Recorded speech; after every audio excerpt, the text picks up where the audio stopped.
Hello, everyone, and welcome to ScaledOn Live. We'll be speaking about the breakthrough media hacks for 2026. I'm joined by Iulia, our CEO here at ScaledOn.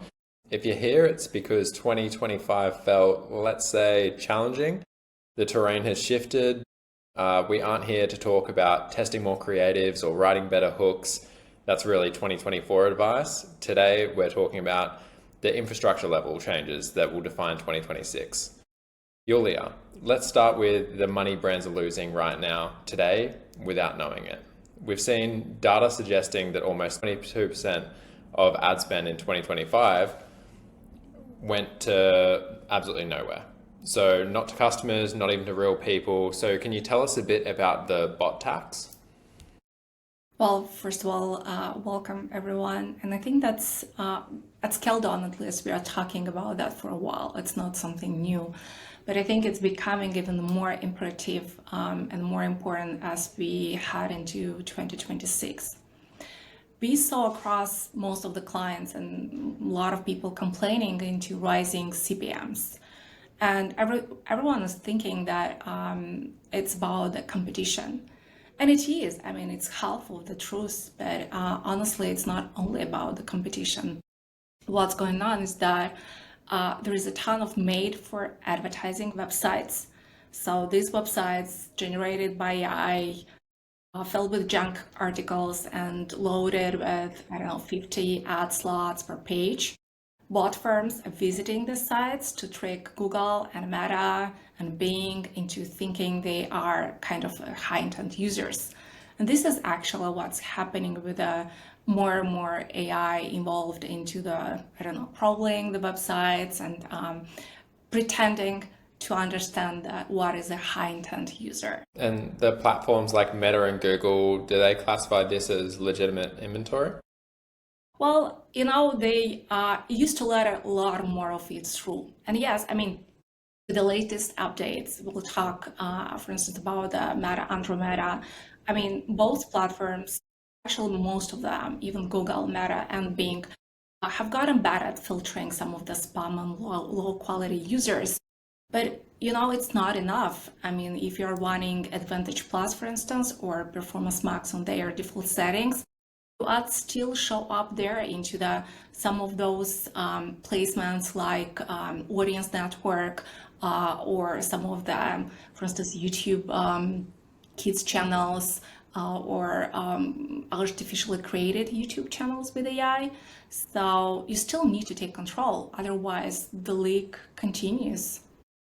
And is there any off button? Is there any way to stop this leak?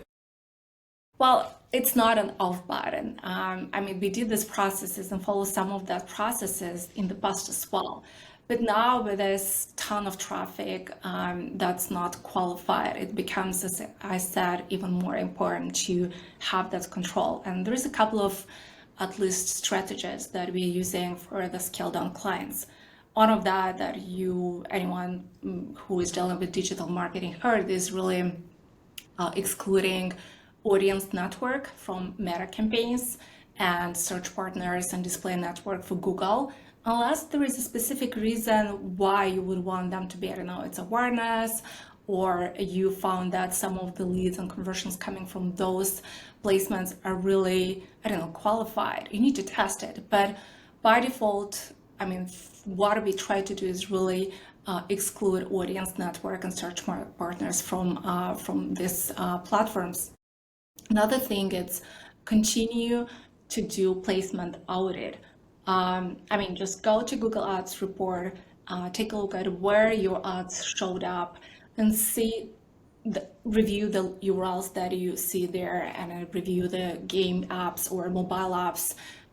All of that are really leaking cache. So continue to have, depending on your budget. If you have a small budget, you might want to review those once in a month. When you're spending more budget, you might want to review this on a weekly basis. You can even run some scripts or rules into your Google Ads or Meta Ads accounts just to try to filter or at least provide you a report with those placements and understand where you have the leaking cache going to. Even we talked about the PMAX earlier. from our reports and what I was telling you earlier, that the search engines and overall platforms are getting better into filtering some of that. For instance, for a client that we are running PMAX campaigns, even though we do have search campaigns separate, they are still the main channel that's generating leads are still search in between the PMAX campaign, just because the algorithm learned that this is where most of the qualified leads are coming through. So that's something to keep in mind.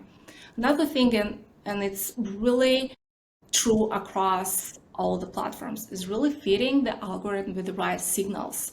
So what I mean by right signals, really, you have very important and very golden to say trick. It's really the high value customer lists. Just upload that customer list to the platform so the algorithm can learn what's really the high level target audience you are interested in. Or another thing would be to upload offline conversions so that these algorithms learn that beyond just simple conversion that you are targeting, there is some other intermediate. You can classify the leads, you can classify steps of your funnel until the end conversions. And at the end, it would be to use just the right tools. There is tools like ClickSys or Check or similar fraud blockers that can help you tag and block these IPs. So I think a combination and using a protocol, combining all the steps will definitely help you save some money. As a result, you might see a higher CPM in your campaigns. Just because you bid more on humans, on real humans versus AI traffic, but definitely you should be seeing like your cost per acquisition dropping as you implement some of the strategies. And as I said, it's not like a specific 2026 breakthrough trick or strategy. We have used it a lot in 2025, but it's becoming even more and more important as all these platforms want to have full control through their algorithm, I don't know, strategies or settings. So Okay, hopefully great. that's clear. No, that's really good stuff. Hopefully everyone is taking notes because I think that's going to be super, super important for 2026. Well, I think people maybe it's good to, so if you guys if it's too technical for you, just don't hesitate to write in the chat the questions, because we can follow up with more detailed answers to some of this if we go too technical through these topics today. So Exactly. Okay, so we've blocked the bots. Now let's talk about Meta's Andromeda. We know targeting is dead. We know interests are gone. So how do we actually tell Meta who our customer is? well, the new Andromeda is actually like it's called as well the Meta's new brain. So it's like a shift from click-based optimization to retention-based optimization. I mean, what does it mean is that the Meta algorithm no longer prioritizes ads that get cheap clicks, but it prioritizes ads that keep users on the platform. So what the digital marketers need to stop thinking about targeting and thinking more about signal engineering. And there are two ways to fit it. There is the creative signals and there is as well the data signals. I'll start with the creative signals. I mean, what does it mean? I'll give just a small example on that. Creative is becoming like actually you're targeting. Through creative, you're targeting the right users. And a specific example here is if you want to target, for instance, high net worth individuals, you don't need to use any more luxury shoppers' interest. It's becoming inaccurate. So instead, you would use like a visual signal, like show a specific setting, like a minimalist home interior or a specific luxury car key on the table in the first 3 seconds of your video ad. What will see Andromeda? So Andromeda sees who stops scrolling to look at that specific visual. It then builds a lookalike audience based on the people who stopped to that specific visual cue. You are targeting, in this case, via pixel. You don't really target via specific settings as we were used to do in the past, like an interest. And I mean, that's why it's so imperative in your ad to make it look more natural, organic in the first 3 seconds.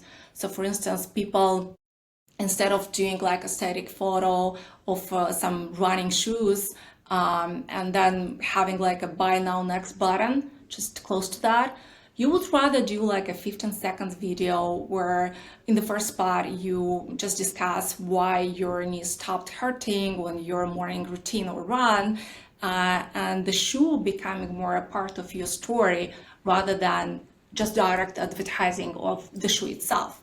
Just a, I don't know, dummy or example here. And what's becoming imperative on the signal creative, if in the past we were chasing or following or, I don't know, targeting for clicks, for conversions, Meta now actually, or Andromeda actually prioritize 3 specific signals over clicks. It's really saving that, which means it indicates to Meta that that ad has high value. There is number of shares that indicates the viral potential of the ad. And then we have retention. I mean, did they watch the past 3 seconds of your video? So Well, it makes yeah, it a ton, but it's important. yeah, exactly. Well, look, that's a massive shift. You're not exactly paying for a customer, you're paying for more of a trust signal. You mentioned as well data signals. Can you elaborate a bit on that? Yeah, well, data signals actually it's across all the platforms, but it's becoming again even more and more important as we go into the 2026. So here most of the brands fail. They used to feed Meta with revenue data, which is not becoming so important because I'm giving you like a simple example. For instance, you send a purchase event Meta of $100. Meta finds you more people who are spending $100, but maybe that customer actually returned the item or bought a low margin loss leader. Why do you do that? That's not really the customer that you want. You don't want a customer that really doesn't understand the product and that really makes a return. So you're not winning a ton of that. What you would do instead is use offline conversions API, or what it's called copy, to feed back the net profit or the qualified lead status 48 hours later. Like just another example, if a lead books a call but it doesn't show up, you tell Meta that that lead value is actually 0. If they close, then you tell Meta that the value was 5,000. And in this way, Meta will learn by building those lookalikes that we talked priorly, what is the pattern of your ICP of the clients that actually will close, not those that will book but don't show, or that will purchase and then make a return instead. So that's really what's coming next as an emphasis on the more value focused rather than volume, if this makes sense. Okay, yeah. So that makes complete sense. Moving from more volume optimizations to value optimization. So you're literally teaching the AI to be your CFO. Yeah, some kind of that. All right, let's move to Google. So PMax is evolving into AI Max. This promises to write ads for us. Do you think this is just a rebrand of the same thing? Well, it's more than rebrand. I think it's just a big shift actually since smart bidding. I mean, what AI is doing, AI Max is doing for searches, it uses generative AI. So just scans your landing page and rewrites your ads in real time to match the user intent itself. Okay, that sounds pretty powerful, but also risky. Do you expect that it can hallucinate like you see on other AI models? Absolutely, it can. And I'll give just a specific example. If a user search, for instance, free shipping, running shoes, again, same example. AI Max will might rewrite it just to a different headline saying free shipping guaranteed. I mean, just to win the click itself. So even if you don't offer it. So do you see the risk here? So it might rewrite in something that you are not providing. So here is the big risk that AI Max can do for the businesses that really solely rely into the AI Max settings. Okay. Well, what are some like safeguards that you would sort of recommend putting in place to control the beast? Yeah, I think we are talking here about constraint management, and we must use the brand guidelines feature, but differently that most of the people were used to think were used to do in the past. We need to set boundaries for the AI Max. And how we do that? We do that through negative themes, just really upload like a strict list, a list of what AI never is allowed to say. For instance, discount, free, cheap, guaranteed, what we had in the example itself. And as well set some assets guardrails, like find your best customer reviews, then tell AI Max only generate headlines based on this 50 verified reviews. This forces AI to be creative, but on actual social proof rather than making things up for you. So avoid the situation when AI will generate headlines and creatives of things that actually it's not included in your product or into your services just to win that click of high intent user. So this here we're talking about boundaries that needs to be set for AI specific for Google search. Okay, great.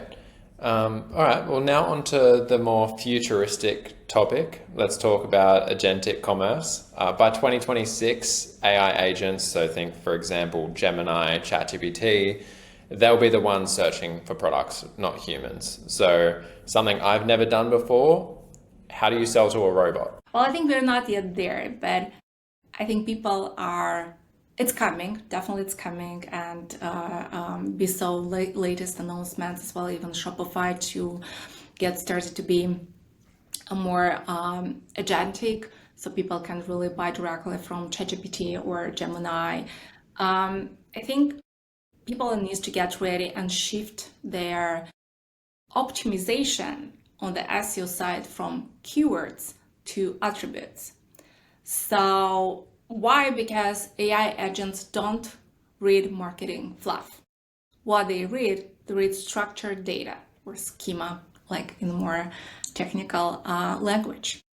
So let's give an example here. If I will ask an agent, like, find me a non-toxic frying pan, it won't look for the keyword. So you can put the keyword in title, in the description, into the, I don't know, it won't look for that. What the AI agent will look for the code tag certification, like PFAS free, or for material tag saying ceramic, because we know ceramic is not non-toxic. So what's happening? You need to do like a SKU level SEO, but not at the keyword level, but at the attribute level. So you need to go to all your product feed and add specific attribute tags to everything: material, origin, dimension, size, color, sustainability rating. If AI can verify your claim with data tag, if AI can verify your claim with a data tag, it won't recommend you. Okay, so we're optimizing for verifiability, not just visibility. So if you don't have a tag, you essentially don't exist. Exactly. So if your competitor has a sustainability certified tag in the schema, and you just have the word eco-friendly in your text, AI, just guess what AI agent will pick. It will pick your competitor. So every time, it's not just like a random thing, it's really every time. What's very important is update all the tags and attributes for your product. Defocus from keywords to attributes. For many businesses that have a lot of the product, it's a huge work. I think now December is a good time, January, it's a good time to really review your product feed, and even services, even pages, just to make sure that you add any possible attributes to those before it's too late. Okay, great. Well, look, we've covered a lot. So let's jump into the native camouflage for Andromeda. So you need clean visuals for multimodal, you need assets for AI Max, but here's the reality check is most brands hit a wall because of content production. They're burnt out when you tell them that they need a lot of volume of videos and need to create a lot of 6-second reels that have a shelf life of only 24 hours. So, Iulia, what are you telling clients to do? Because when we were speaking before, it was sounding like you're sort of recommending the complete opposite and to go long form. Why is that? Yeah, I mean, just taking the prior example with Andromed update, I think as I mentioned, there's people.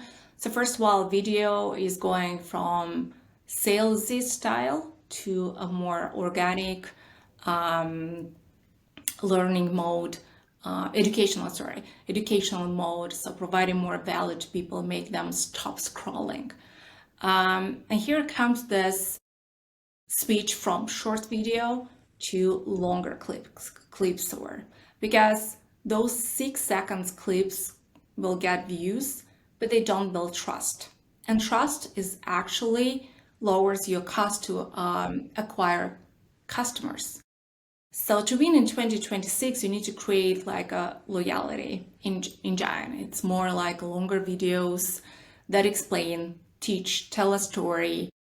Those are the videos that will turn actually viewers into the buyers. Okay. Did you know that a customer who watches like a 2 minutes manifesto video has a 400% higher lifetime value than someone that just click a 6-second hook?